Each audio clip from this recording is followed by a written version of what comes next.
Hi, I'm Damon Hill, and you're listening to Beyond the Grid. Do you want me to say it without the funny emphasis? Up to you, mate.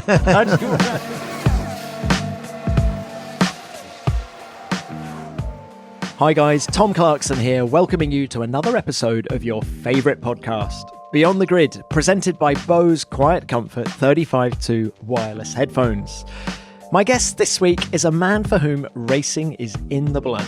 It's the family business. His father, Graham, was a two-time world champion, and he became the first son of to attain similar heights in 1996 when he won the title while racing for Williams. I'm talking, of course, about Damon Hill. Damon's first experience of racing came on two wheels, and it was only at the age of 24, when most modern-day F1 champions are already in F1, that he switched his attention to car racing. He made it to F1 8 years later, and he won his 13th race.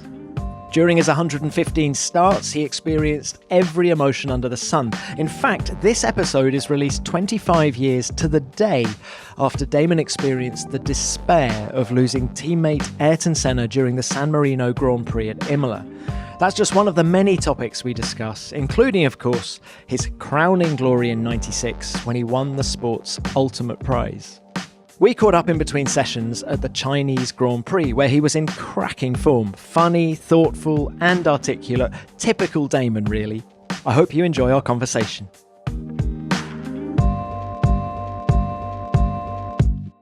Well, Damon, welcome to Beyond the Grid. Pleasure to have you on the show. Now, you're a man who's achieved a lot in his life, not least winning the 1996 World Championship. But what's your proudest achievement? I think it's a funny thing when you say someone has achieved a lot. I mean, I don't know whether it's because you don't spend your whole time looking back. You know, most of the time I find myself thinking of what I could be doing now, and I'm mostly frustrated because I feel like I could be doing a lot more, and then I'm looking for something to do, and so. But when we take time out and look back, and you go, my goodness, I did all of that, you know, but my Formula One career was incredibly short. So what am I most proud of? I think I'm proud of having at least done something, you know, and I didn't waste all that time. I mean, I wasted a lot of time trying. Well, I didn't waste a lot of time, but I spent a lot of time trying to get to F1. And when I got there, I made the most of it. So I'm proud of that. Now, you say you're frustrated. Are you still a frustrated racing driver? Is there a little bit of you that wishes you were back out there in something? I don't think it's possible to be a competitive person and kick that habit. I just think it's in us.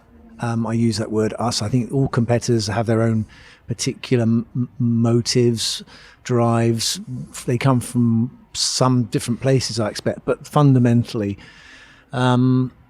you like to test yourself and do something and be not necessarily be the best at it, but at least be one of the few very good people at it. Okay, so in what form does that take its place in your world? Surfing? All that energy went into. I'm not so. I mean, I would like to. I surf. I'm not an excellent surfer, but I like to get better, and I think that's. Goes for whether I'm, you know, playing something on the guitar or playing golf. You know, golf is probably the most frustrating invention ever presented to mankind because it doesn't matter. It doesn't respond to trying harder. It just doesn't give you what you want. It's a most peculiar thing. But isn't race driving a bit like that as well? No, it's not. I mean, I honestly... You can overdrive very easily, can't you? I don't know what the difference is or why... I think I've always been best suited, naturally adapted to what I call sports where I'm the projectile. So anything that has a projectile in it, like tennis or football or golf, I'm no good at because I'm not the thing flying through space. Whereas if I'm skiing or surfing or driving a racing car or racing a motorbike, I seem to get it. Now, what about your children? Have any of them inherited this, what do we call it, competitive gene? Yeah, I think it's that kind of bug that keeps biting you and sort of going, you're not good enough, you need to be better. And who's got? I mean, I think of they Josh. They don't have. They that. don't have. No, mercifully, they've all managed to avoid that. Even Josh, for them. because he did do a bit of racing, didn't he? No, I think they're much more mellow, and they're much. I think maybe Tabitha is quite competitive academically. You know, she's doing her masters. So Tabitha was my first girl daughter, my third child, and she's very ambitious academically and pushes herself very hard. I wouldn't say that. Obviously, my first child, Oliver, has got Down syndrome, and he's basically found out the secret of life. You know, he manages to have the right philosophy about everything. Josh did racing, did competition, and found he didn't like it, and went off and now works in Mercedes-Benz world, teaching people to drive performance cars, and then his other job that is his passion is his music, and he drums beautifully. Was there a tiny bit of you that was disappointed when Josh hung up his helmet? It's almost like he'd sort of given up on the family business in a way. I suppose a bit of me was a little bit. I was actually pleased for Josh that he'd found the answer, and you know, I was pleased that he knew himself that this wasn't where he wanted to be and what he wanted to do. Because I think that there's enormous pressure, which is difficult, I guess, for most people to understand, that you know, you don't want to let the side down. You don't want to be the weak link that kind of stops this thing. And maybe I shouldn't have picked up the baton. I don't know. I mean, I did. And Why I carried did you? on. Well, I suppose there must have been a mixture of two things. One was some innate competitiveness and desire to race, and also the pure love of being out there and putting in a pole lap or winning a race. And also I think it was mixed quite heavily, a heavy dose of emotional content because of what happened to my dad, and how much I felt I needed to make things right again, I guess. You know, there's Win back what the family had lost? Is that what you're saying? Not win back materially, no. It was just that I did feel, I think, when my dad died, that it was a bloody shame that all that hard work and everything he achieved just so literally went up in smoke. And I just thought, for us, you know, for the family, it would be good to kind of fight back. And, you know, you don't lie down and just give up. You fight back, you get back up again and have another go. And so I think that was a component in my ambition to get to the top. Although, having said that, I never expressed a desire to race cars when he was alive, and I never had any ambition until I sat in a racing car and someone had said to me, "Look, why don't you try your hand at racing cars rather than bikes?" Had Dad lived, do you think you would have become a racing driver? No, I see. I think it's a very interesting question. Can't answer that. I don't know. I think probably not. I think he would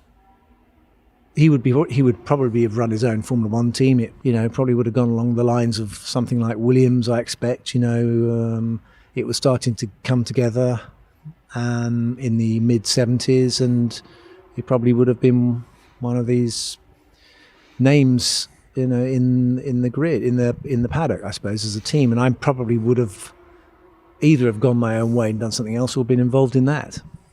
So Dad died when you were 15, yet you didn't start racing cars, tell me if I'm wrong, until you were 24. Yeah. 23 was when I went to Winfield. I had a go at Winfield, and then I did the end of the season championship called the BBC Grandstand Winter Series, Formula Ford 2000, and that was in 83. Probably the first time that Murray Walker commentated on you. No, because I think Murray commentated on me doing the Yamaha Pro-Am or something like that back in Donington Park. So why bikes?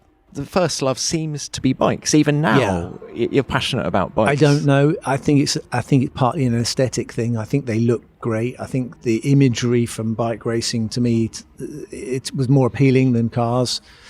And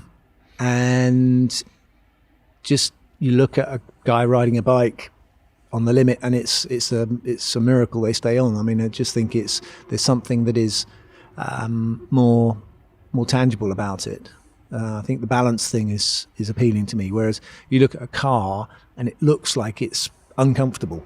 You know, it doesn't like going around the corners. And you can't see what the drivers are actually doing. They're not doing anything with their body. They're doing stuff with their hands and feet, but they're not actually using their body to ride it.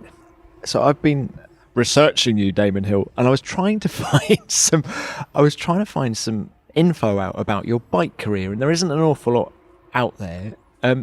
Just tell us, how good were you? Well, I was good before I stopped. I mean, I had talent, I think, but I had no idea what I was doing. And I used to turn up at race meetings. I never did any practice. I used to turn up literally and hope to win. I couldn't even get the bike started. You know, I spent most of my time pushing the bike, and everyone else had gone. And so I was just fundamentally, you know, I had no idea. No one, and that's the thing about you lose your dad. You don't have someone telling you what you're supposed to be doing. You don't have someone saying, that's not how you do it. You've got to do this and this and this.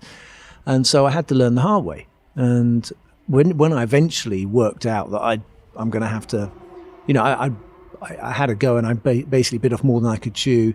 And eventually my backers pulled out, and I had to go and fund myself. And I just thought, okay, well, let's start from the beginning.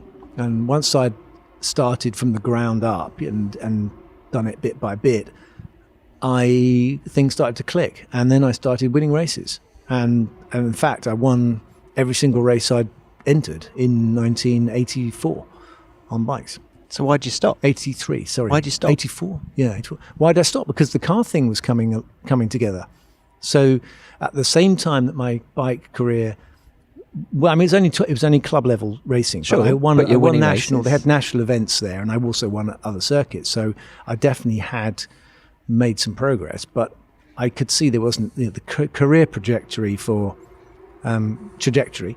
I've just invented a new word, trajectory for bike racers is, you're going to break your leg or your arm, and you're probably not going to earn a great living. And so it was a slightly pragmatic decision. I thought, well, car racing has maybe a longer term future, and maybe a bit more protection, and maybe a bit more money. So how would you sum up the early years of your car racing career? You did a bit of Formula Ford, or was it third in the Formula Ford Festival at Brands Hatch in the UK, and then you won a handful of races in Formula 3, moved up to 3000. I can't believe you didn't win a race in 3000, because you were on pole quite a lot. Well, what happened was, actually, the story is that I again, with cars, I was being a late starter. I didn't do karting, and I had to learn this whole new world, this whole new kind of culture, and it was very strange to me. And so I was a bit slow on the uptake. I'm really sorry to interrupt you, but was it alien to you? Because, you know, you attended a lot of races with Dad.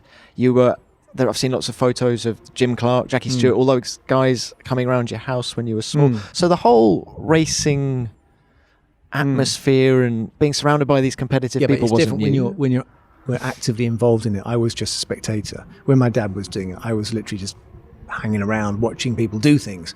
I wasn't actively involved in how it was done. I mean, I knew my dad's attitude was to things, and I knew he was a very hard worker and incredibly determined individual. But the more I've learned about my dad, I would say that he perhaps tried too hard in certain areas, and he didn't delegate perhaps to enough to people when he was running his team, and that's the real talent. So the organizational skills are a different skill set. Racing drivers tend not to be that good at that side of it. They tend to be they're a one-man band, and they tend to slot into a team. And what I found with car racing was you had to be with a good team, and you let those people give you the equipment, and then you just drove it. And that wasn't how I saw my racing. With my bike, I built the bike myself, I prepared the bike myself, I did everything myself. So I had complete control over it all. And what I wasn't terribly good at understanding was that, you get the right people around you. I mean, I tried, but I think being, I felt like I was always trying to convince people that I was any good, because there had been so much press around me starting. I think it was quite a lot of skepticism, and a lot of people were not sure what to make of me. And I never really felt like I was regarded as a proper driver, as, say, some of the other people who were around Until me. what point in your career? When do you feel you started to get... Don't think When do you feel you started to get, what you deserved in terms of reputation? maybe when I started leading Formula 3 races, I think people started to think, well, I've got something. But, that was always in comparison to Herbert or Donnelly and stuff. And I knew I was slightly on the back foot against these guys, because they were wholly committed and had been for a long time to being racing drivers, and I hadn't. I'd come at it late and perhaps in the wrong direction. So it was a mishmash. And by the time I got to the end of the 80s, I'd run out of chances. So actually my career was on the rocks by 89, where I hadn't got a Formula 3 drive for the following year. I got no drive, actually. I just bought a house, and we just had our first child. And interest rates were 17.5%, and we just got subsidized. What was Mrs. Hill making of it all at this time? Can you go and get a proper job, husband? No, she was never. She never did anything like that.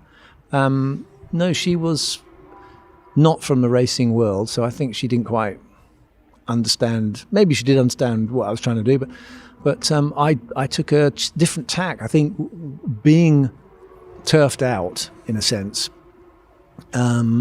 is a very sobering experience, and certainly having a family is a sobering experience. And so I think I realised then that my approach must be wrong. I had to reassess my approach to racing. What did you change? Well, I just thought, listen, am I going? I thought, I could have given up and gone and got a proper job. But I thought, well, I'm going to give this one more go, but this time any chance I get, I'm going to give it 110% of myself and see what comes. And so I literally just thought... Okay, implication being that you weren't giving 110%. Well, I thought I was, but I clearly wasn't, I wasn't... I didn't realise the chance that I had in my first... phase as a racing driver. I didn't. There's more to any career than just what you do. It's everything. It's all the other stuff. Almost playing the game. Do you feel? And also that. I mean, but were you good not at that? So much that is. No, I wouldn't say. But I think I was quite determined. I was quite determined to find a way up, but I think with British racing drivers in those days, it wasn't so easy. You had people with pots of money coming from Italy and around the world, and getting money together was this didn't happen. So I knew I had to get the scraps. I had to get whatever was going and not complain and just do the best job I could. So in 1989, I drove at Le Mans. Richard Lloyd gave me a drive in his Porsche 962, I think. Yeah. And I did touring cars. I did a bit of Formula 3, I think. I did British Formula 3000. And then I got a drive at the end of the year with the footwork, which was the worst car in Formula 3 in F3000 at the time. But it was a job. How amazing! Yeah. If you've already listened to the last couple of episodes, then you'll know that we've received some good news. Beyond the Grid, presented by Bose Quiet Comfort 35.2 wireless headphones, has been nominated for Best Sport Podcast at the British Podcast Awards, hey! Which we're absolutely delighted about. The big night is in May, and before then, we would like to enlist the help of you lovely listeners. If you're enjoying what we do, then please take the time to vote for Beyond the Grid for the Listener's Choice Award. All you have to do is go to BritishPodcastAwards.com/vote and type in F1 and vote. And thank you to everyone who's voted so far.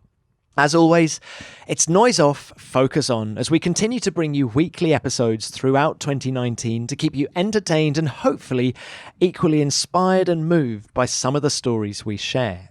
And what better way to switch off and disappear into your world for an hour or so than with your own pair of QC 35.2s, providing the luxury of portability, comfort, and superb reliability with 20 hours of battery life. Go to Bose.com to see what a difference these headphones could make to your lifestyle. Right, let's get back to Damon. So, talking of jobs, so you're on the back foot. How did the Williams test drive come about in 91? I've heard so many stories from the horse's mouth. Okay, so it completely by... I think this is the curious thing, is I've been banging my head on this wall and it wasn't cracking. And then everything stopped, and 1989, I just did what I could to get my hands in, and I knew that whatever I did, I'd be happy with whatever I got, and I'd just do the best I could with it. And by pure chance, Mark Blundell had vacated his seat at Middlebridge, I think, and gone to test drive for McLaren, I think, or Williams. No, sorry, Williams. And then, so I got the drive at Middlebridge, and the car turned out to be really good.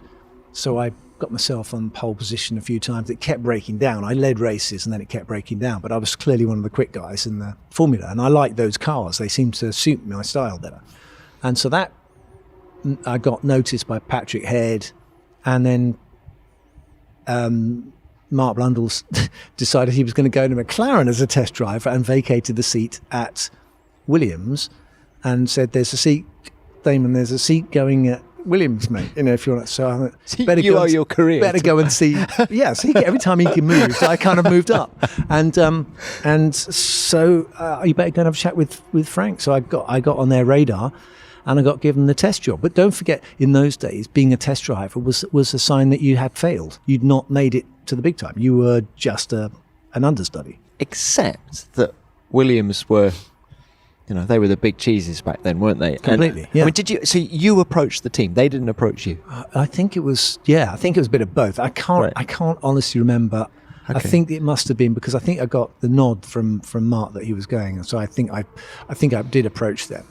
And then, but it went well. And you got a lot of miles. I think 18,000 miles over 2 years. Oh my God! I mean, we were just. How often were you in the car? All the time. I mean, there wasn't a simulator in those days. It was real testing.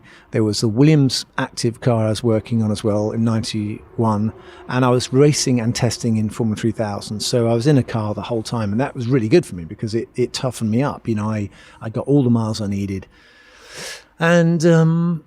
It prepared me, and I don't forget I was 30, but then I was 30 years old, 31, and I wasn't in Formula One. So, how many drivers are out there now in early 30s who've got a chance of getting into Formula One and haven't been in yet? They're not going to get a chance, are they? Then they're just not even going to look at them. So I was in the waiting room, unbeknownst to me, for the drive that came along. Because of my mileage with Williams and knowing the active car, and when Nigel left unexpectedly and they'd signed Alan Prost and Senna didn't get the drive as well because Prost was there, and they had to look around and scratch their heads thinking, well, who can we put in the car? And I was the only person left. That's so bad. But I suppose you should take, rightly, a lot of credit for that active car of 92, 93, because it was a lot of your work, wasn't it? It wasn't my work. I mean, the engineers do the work, but what I did work with Paddy, because we were basically Paddy Lowe, and he'd done all the software and the systems on this car because it needed a computer to run it. He was a computer scientist, so Patrick and Adrian really designed the car itself. Together with Renault, but the suspension systems needed understanding and setting up. So I did a lot of that fine-tuning stuff with them to see what it could do, because literally you could do anything. So, But it's fair to say, though, isn't it, that although you had 2 races under your belt with Brabham prior to that break with Williams in 93, but you were far from a rookie in a way because you had more mileage under your belt than an awful lot of guys on the grid, right? In terms of I don't know if I had. I mean, I'd been racing since... In terms of Formula One mileage, I mean. Formula One mileage, absolutely, yeah. And also I knew that with the right equipment, you can put yourself at the top of the timesheets. So I thought, well, how difficult can it be then? Yeah. But given all the adversity, can you remember, even now, all these years later, that phone call from Frank to say, "You're the man, we want you"? Yeah, he said he phoned me on a Friday about... Most people get sacked on a in Friday. in the afternoon, and he said, "Oh, Damon, it's Frank here. I wondered if you could come up to the factory." And I said, "Well, Frank, it's Friday night. I don't want to have to drive all the way up there and be told bad news. So, I think you'll find it as good news," or something like that. So I jumped in the car and off I went. Yeah. And what? Just signed the contract there and then? And he just basically offered me the drive and a few quid, pocket money. And what, the first person you called was Mark Blundell? Yes. Yeah, I think Mark was spitting a bit because he'd gone to McLaren, but he was, But because Williams plucked you from relative obscurity, did you feel during your years at the team that you slightly owed them something? Did you ever get beyond that in your relationship No, with the team? I don't.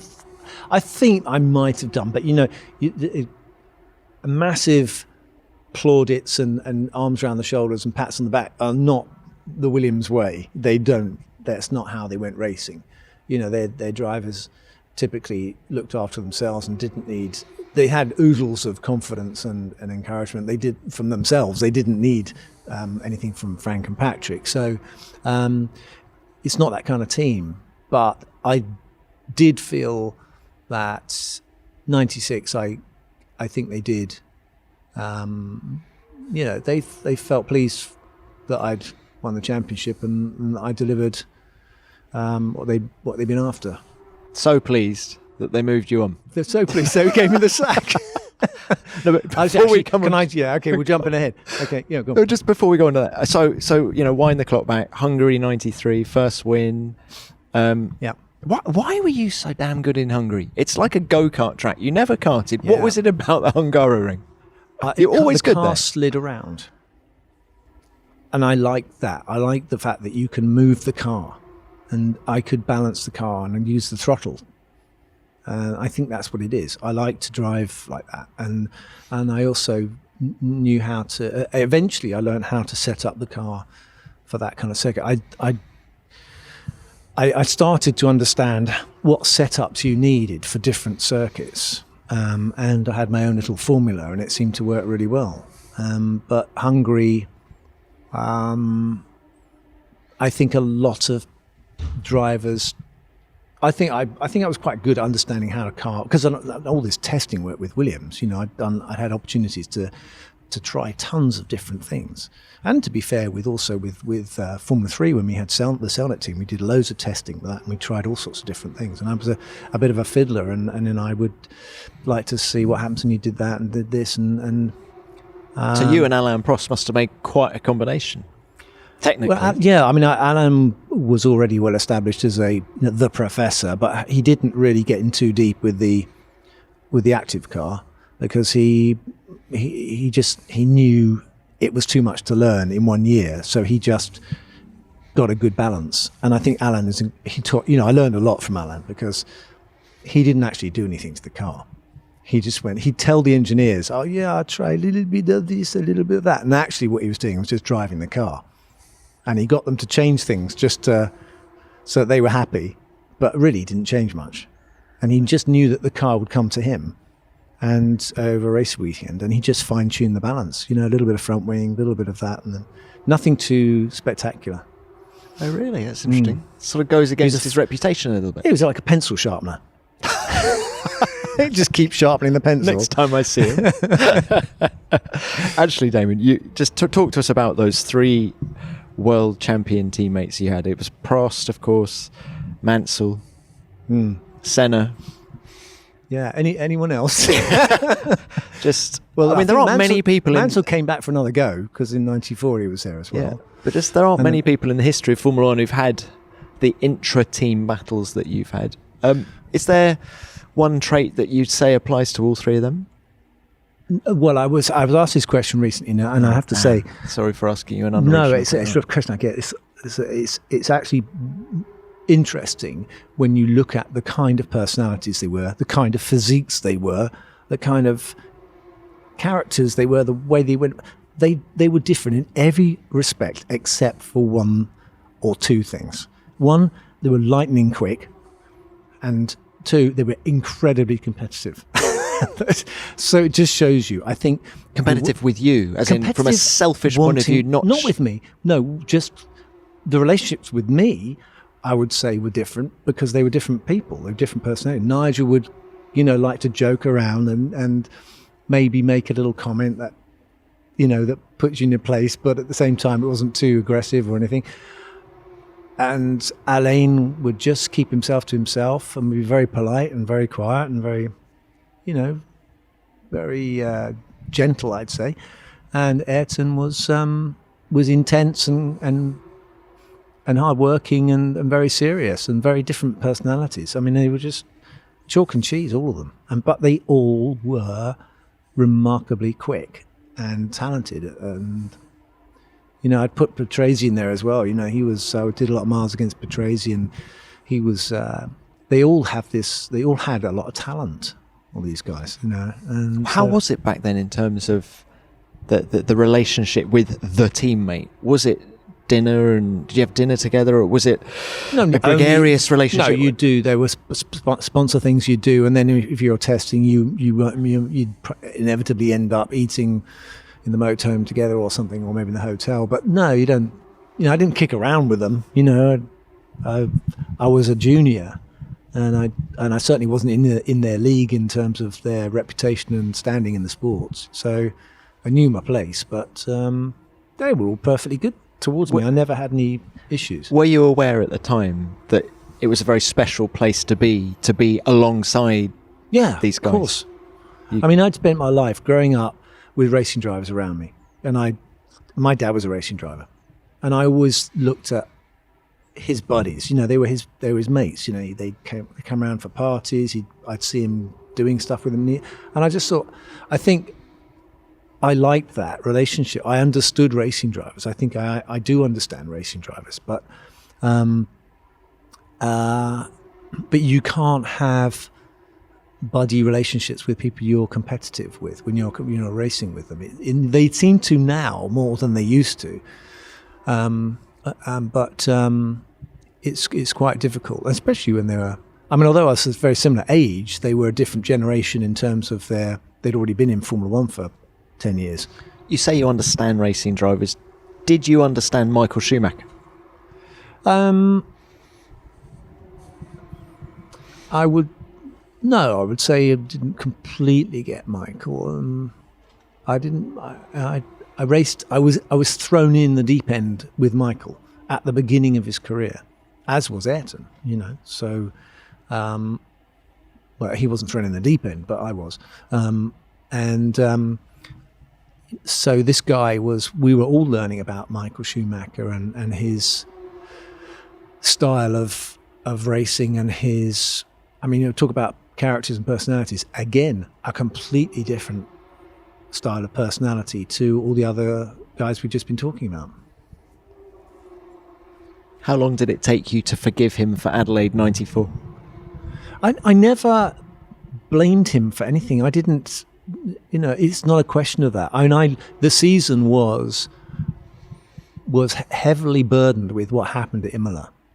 And I was put to the test in 94 in so many different ways, and I never started the season expecting to be in a title showdown with Michael Schumacher. I thought I would be tagging on to, Ayrton's coattails and doing a good job as a number two, and maybe if I'm very lucky, I could have, put him in the shade a couple of times, but that would be almost beyond, any reasonable belief. It was. And there I was in a showdown with Michael for the title, and I thought I gave it my best shot, and it didn't turn out. And what did happen was controversial, and I think surprised everyone. Certainly surprised me. But you come round, I can't remember what corner number it was, but you come round that left-hander and he's suddenly going so much slower than you. Yeah. I thought, I'm going to overtake him.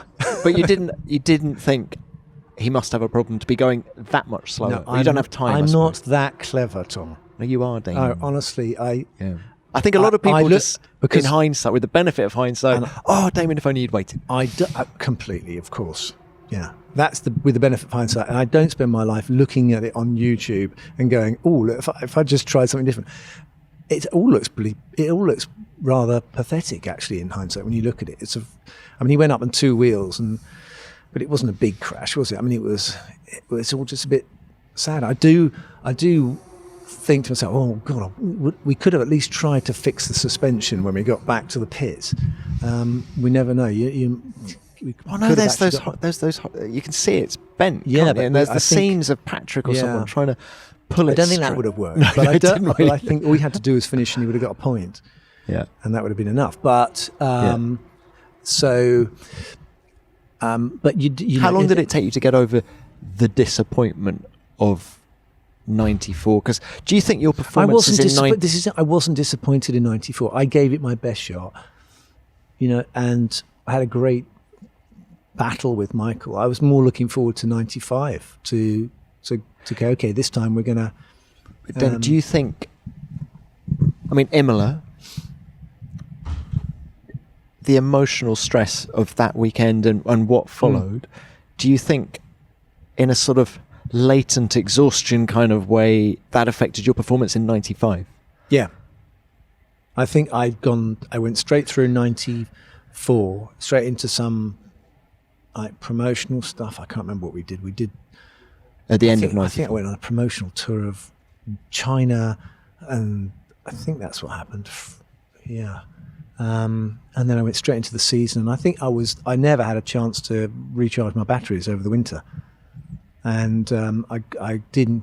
We had issues again in 95 with the car, and I think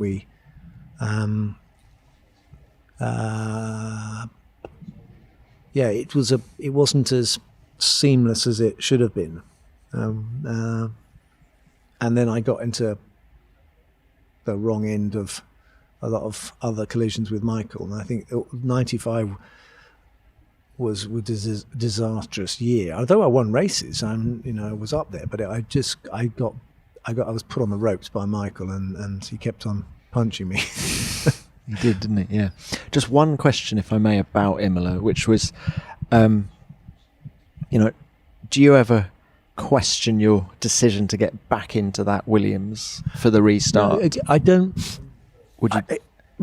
When you didn't know what had caused it. Okay, first of all, you can't go back and change anything. Secondly, I completely trusted Williams, and if they said to me, it's okay, I put my life in their hands, and I completely trusted them, and I've always gone racing with that view. I've always gone, okay, you're an adult, you know there are risks, every racing driver should know that the people that they work with are giving it 100%, but nothing can be guaranteed 100%. People make mistakes, things happen, and you have to accept that's part of the deal. And so I was with that team, and I had no qualms about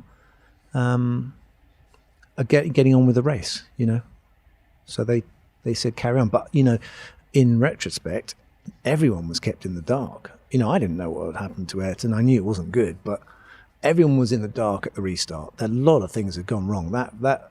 Someone had been hurt in the crowd in that restart when they the first start. And Leto and yeah. And so it was a bad weekend, and not all way, in all different directions. And you wanted it. Our reaction is to race. That's our only way to it's to fight, to get to respond rather than give up and just go away and stop doing it. Something we touched on a little bit earlier was, so Frank and Patrick were thrilled that you won the World Championship in 96. Do you feel that was your best season in Formula One? Yeah, I think it was. I was more complete. I understood what it took to see yourself for a season, and I got because I'd had such a torrid season in '95, and I came off badly in the way I dealt with the media, and that affected my confidence. And how do you deal with the media? I can't remember. well, you've got to understand that you're fodder. You've got to understand that you're people like you, Tom, are not your friend. You can't be that person. You have a job to do, and if there's a question that needs to be put, then you're going to put it. And if you get quotes, undermining you from other places, then you've got to take it with a pinch of salt or deal with it in the right way. And I didn't understand all this stuff. So I contacted this person called Mary Spillane, who is a media consultant, and she came over to Ireland. So this is what, winter of 95, 96? Yeah. And so I pulled my heart out to her, and she just said, just gave me a few tips. And what sort of tips? Shut up. Really? Yeah. No, basically. The Mika Hakkinen school of the less you say, the less hassle you get. I mean, I was having what I thought was a bit of fun in the papers with saying stuff about Michael or this, and it always seemed to backfire on me because he was much more adept at doing it, and and also if you don't win, then you're always the sucker. So she gave me some basic media tips, which were to follow some simple rules. And let me tell you, they work. It took me. I just knew not to invite controversy. Yeah, because unless you're Donald Trump, it doesn't work for you. Yeah. Some people it does work for, other people like me, it doesn't. You said earlier on that Frank and Patrick were thrilled for you that you won the World Championship in 96. How did they break the news that so thrilled, but actually, it's all coming to an end? They didn't. It was in Autosport as I turned up for the German Grand Prix. Was that really the first? You read it in the media first? I had a little bird tell me something about the possibility that I'd lost my drive at the beginning of the season, I think.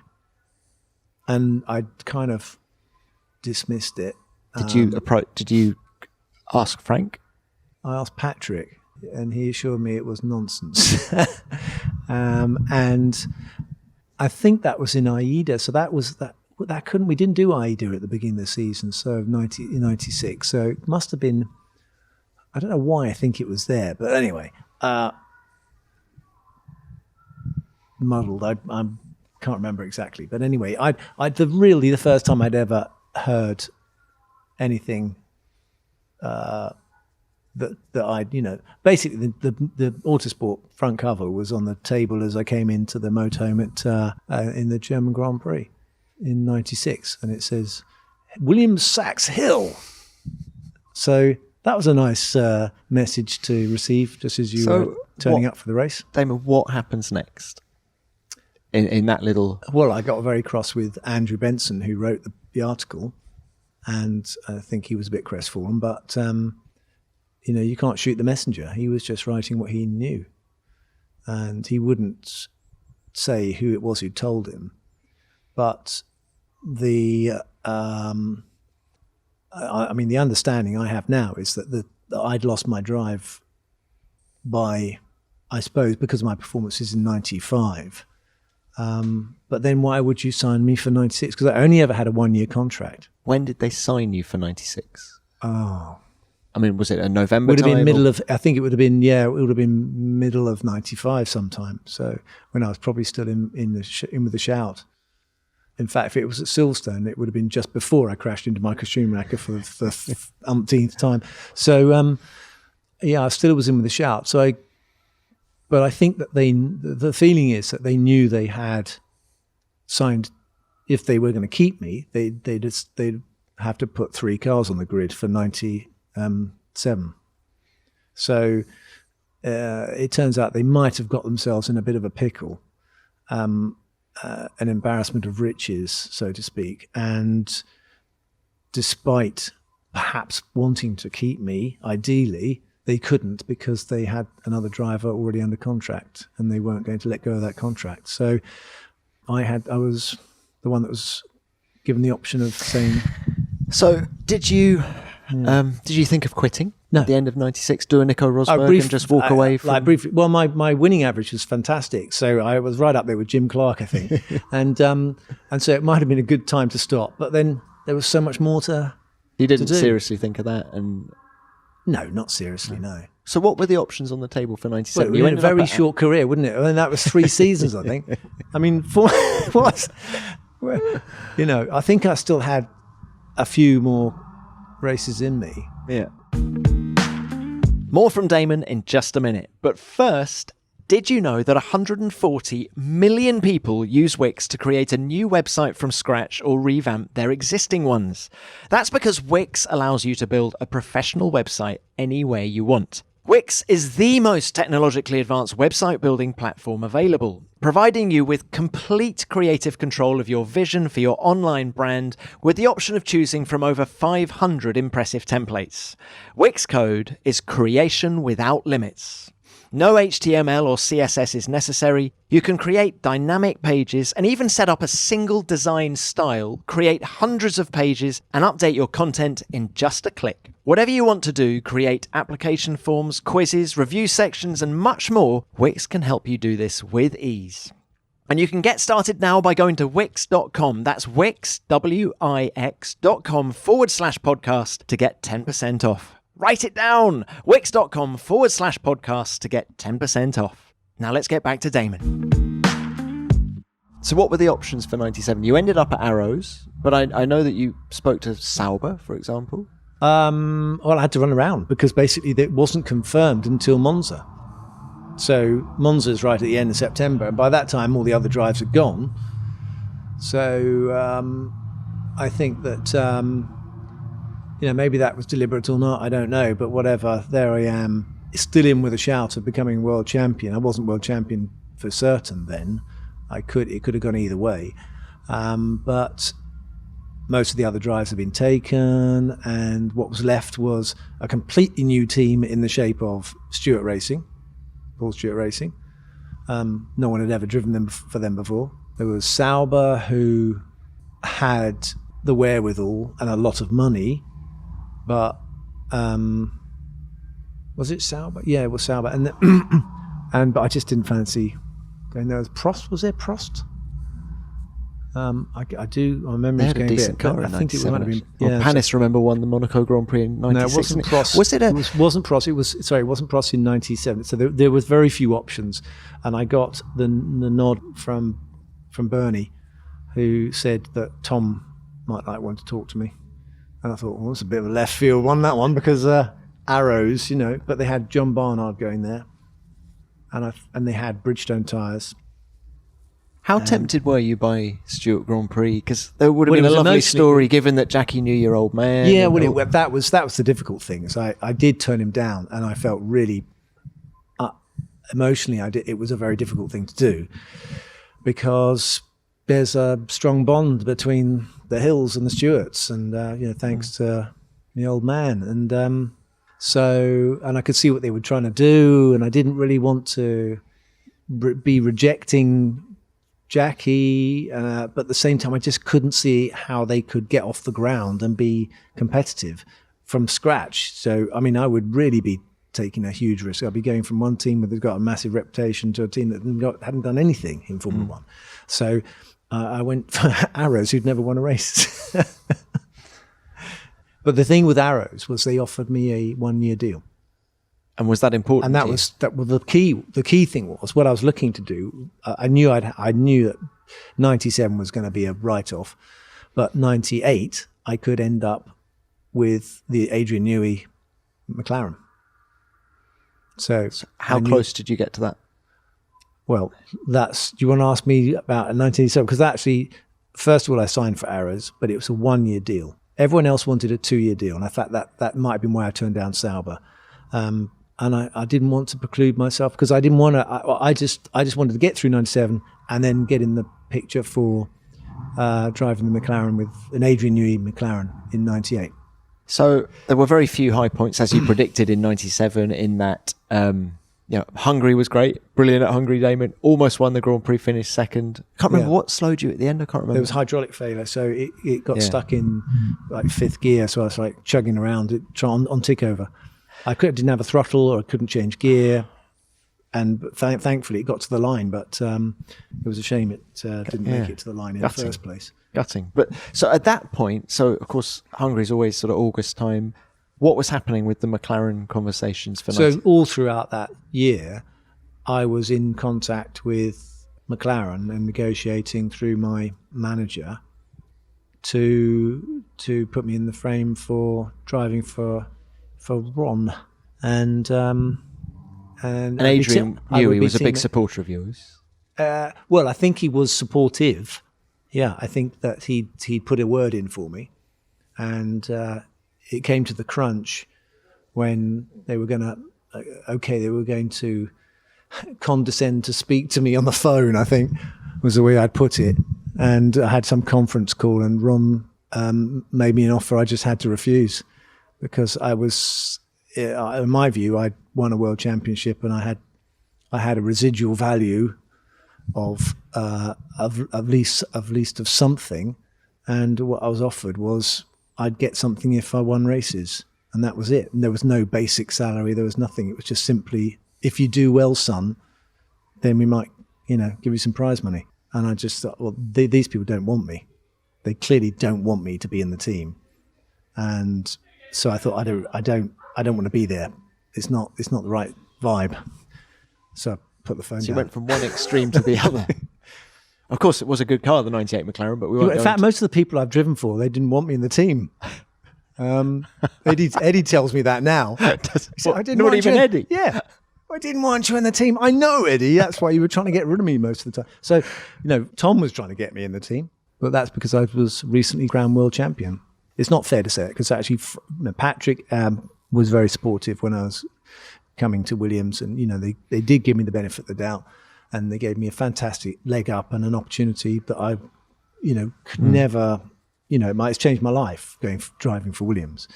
It was just being unceremoniously dumped after having won a world championship. Wasn't what I had expected. But when you talk to the wise old owls of the paddock, they all predicted it. They all knew that that's what would happen, because that's what happens with Williams. It's they let the champions go. You had 3 team bosses in Formula One: Frank Williams, Tom Walkinshaw, Eddie Jordan. Who would you say you were closest to? Well, and on the basis of, I've got a lot of affection for Eddie, but he's a bit of a struggle to work with, and Tom was good, but Frank was, he was very straightforward actually to deal with, and initially, and also he was just very tight. I mean, one of the things that racing drivers are conscious of, Formula One drivers, is what they're being paid, because the pay is a measure of what the team value at, and it's a measure of your value in the sport, and you just don't want to be taken for a ride. And because I'd driven for Frank for not a lot of money for quite a few years, I got paid well in '96, and then I got the sack, and I thought, well, this is, it was a bit of the money management, or the business side of it was something that baffled me, and I never really got the hang of. But did you enjoy, Jordan? Did you enjoy the vibe? Because you're a music lover, you're fun loving. There was a lot to enjoy, particularly in '98. That's just candy floss on the top. You're there to win. I didn't want to be anywhere without being in with a chance of winning something. I very nearly won a race with Arrows. I did win a race with Jordan. So out of all of my seasons, that one season I didn't win a race, if you count 93 as my first season, the only season I didn't win a race was in 97, and I very nearly did in an Arrows. Now, that's not a bad record. 99, I didn't win. I'd admit that was, but I'd already kind of mentally checked out by then, and I wanted to stop. But I've always been at the front, always managed to get to the front in every season of racing I've ever been in. So you say you checked out early in 99. Why? I wanted to stop at the British Grand Prix. Why did you embark on the 99 season if you... Well, everything was positive, but the vibe had changed. Something had changed in 90. Within the team or within you? Yeah, and just... I wasn't enjoying the treaded tyres. I'd hated them. They were just... I couldn't get a good feeling from the car. And I think mentally, I knew I wanted to stop at 39. I didn't want to be a 40-year-old Formula One racing driver. And it was I was just serving the second year of a 2-year contract. Eddie had signed me for 2 years. And so halfway through that, I just thought, this is going so badly. I'd want to stop. But I'd like to stop at the British Grand Prix and make that my last Grand Prix. But Eddie being Eddie, had already done deals to get a Finnish driver, I think, in the car for Silverstone, and so that was rendered. He wanted to get me out and get this other guy in, and then I got a bit upset about the fact that he was trying to chuck me out before I wanted to go. So we got into a bit of a wrangle over that one, and it's all patched up now. But it is. Don't you play in the same band as Eddie now?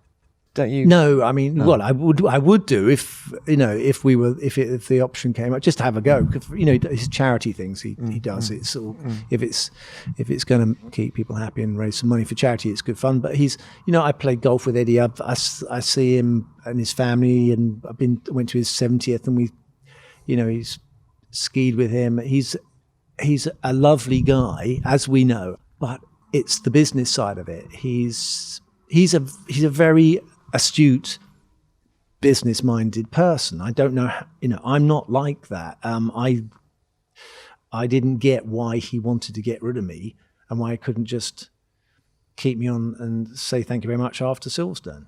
But there was some deal in the offing, and it had to be done before Silverstone, and he never told me what that was because he wouldn't do. So it's a muddle. It's always a blooming muddle. And I'm not the only driver to have experienced that. But that is Formula One. You're in a business where deals are being done, plans are being made for the future, and you're mostly not aware of what those are. And you find yourself in the middle of these complicated strategies between teams and managers. So come the last race of 99, the Japanese Grand Prix, I think it was, you just couldn't wait to get out by that point. Yeah, no, I was done. And just start the next totally phase. Done. I wanted to get out in one piece, Go on, tell us how you... Well, then what happened was, after Silverstone, Eddie wouldn't let me go. And I kept on thinking, what is going on here? And I thought I was going to be sued. So, Formula One's easy to get, and in some ways, Formula One's easy to get into and hard to get out of. Look, it's getting noisy now. So we're just... Damon, retirement. I remember the hair being... You grew your hair a bit. Mm. I even remember, I think, hanging out with you a bit. I don't remember you wearing shoes at one point. I mean... What? Yeah, I think you did.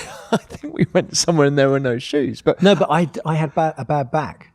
So you need to wear... You can't wear... Okay. Yeah, you need the nerves to be triggered by not but just wearing shoes. How did you find retirement and sort of easing into the next phase of your life? I found it very difficult. It didn't turn out quite like I expected.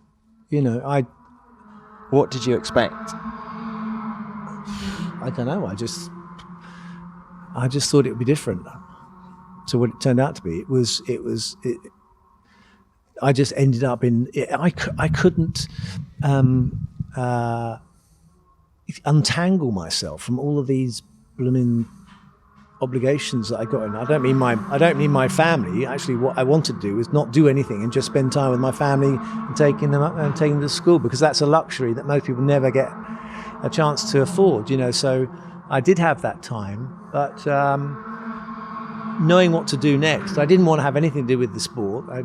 Knowing what to do next was the big challenging question. I thought I'd be doing something different, and it never really happened because I never found the time. There was just more stuff to do. So, it's, if you're a racing driver, it's very easy. You just go, someone else needs to deal with that because I've got a race to do. And then when you're not a racing driver, you've got to deal with it. So there's a lot of stuff that needed untangling and undoing from, this crazy career I had, where I suddenly went from nowhere to being a Grand Prix winner and fighting for the World Championship in the space of like a week. So what's next?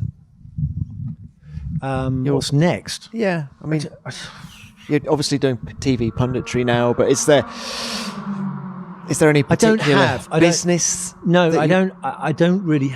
I'm not a businessman. I've never really understood how all that stuff. I hate contracts. I hate all that legal stuff. Is very tedious. So has anyone approached you about running a team or being? No. So your involvement with Formula One will only be in your current capacity, which is TV punditry. If somebody said ambassador to in a way. me, if someone said to me, "Look, we want you to run a team," I would seriously consider it. They're not going to ask me because I've got no experience, and just because you've been a racing driver does not mean you know how to run a team. But what bit of running a team interests you? What's the point? Running a team. Look at Toto Wolff and Christian Horner. It's 24/7. 365 days a year, and I don't want to do that. So I'm quite clear about that. I understand that. What I feel, I do think that I understand the sport to a degree. I understand sport and I understand competition.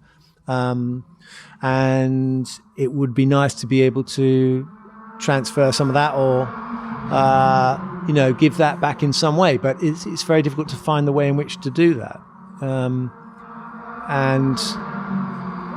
so, you just move on to other things. I think working with Sky has been really interesting because it's shown me how to look at the sport from the outside in, when I thought all the time I was on the inside looking out, and I wasn't really so enthusiastic about the view from the outside in. I'm much more interested in doing something and being the creator of something rather than being the spectator. But they tell me people want to know what I have to say about what's going on and give my point of view. So that's what I do.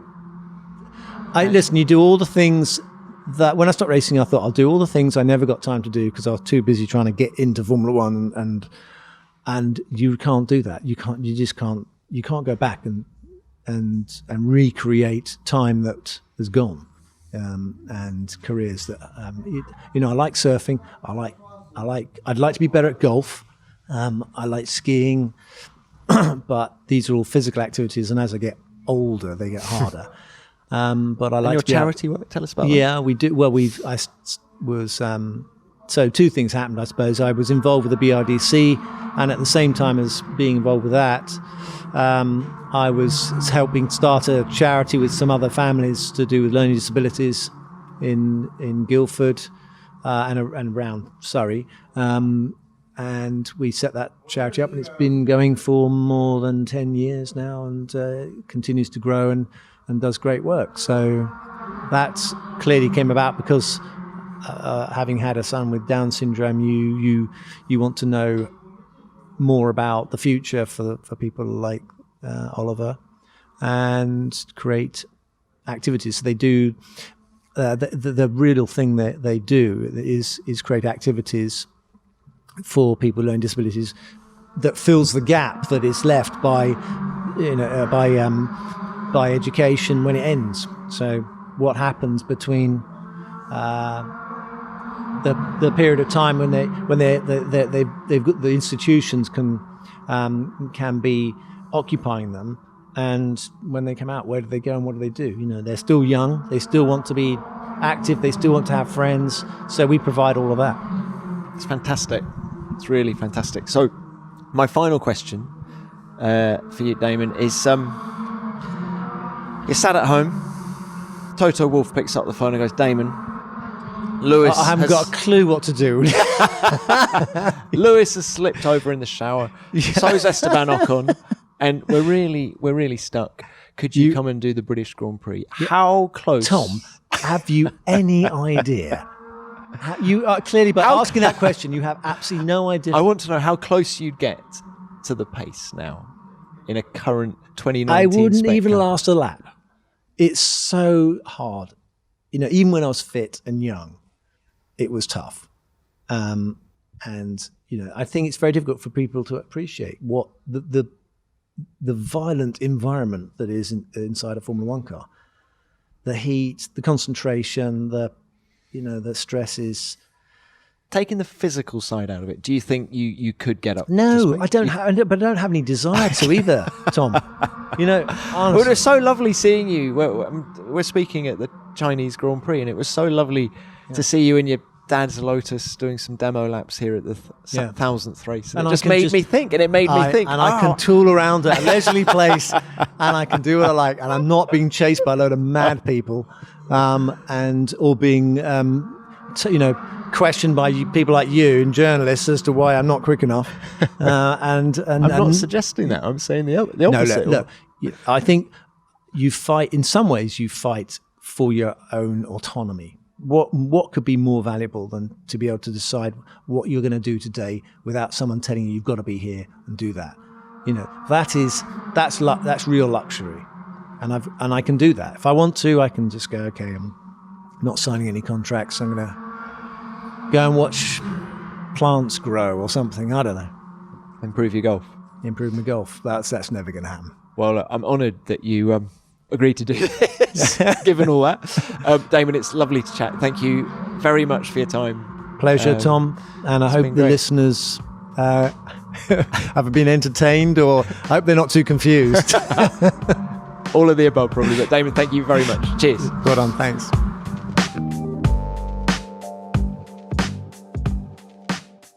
There was a lot in that chat, wasn't there? So many great anecdotes and so much thought.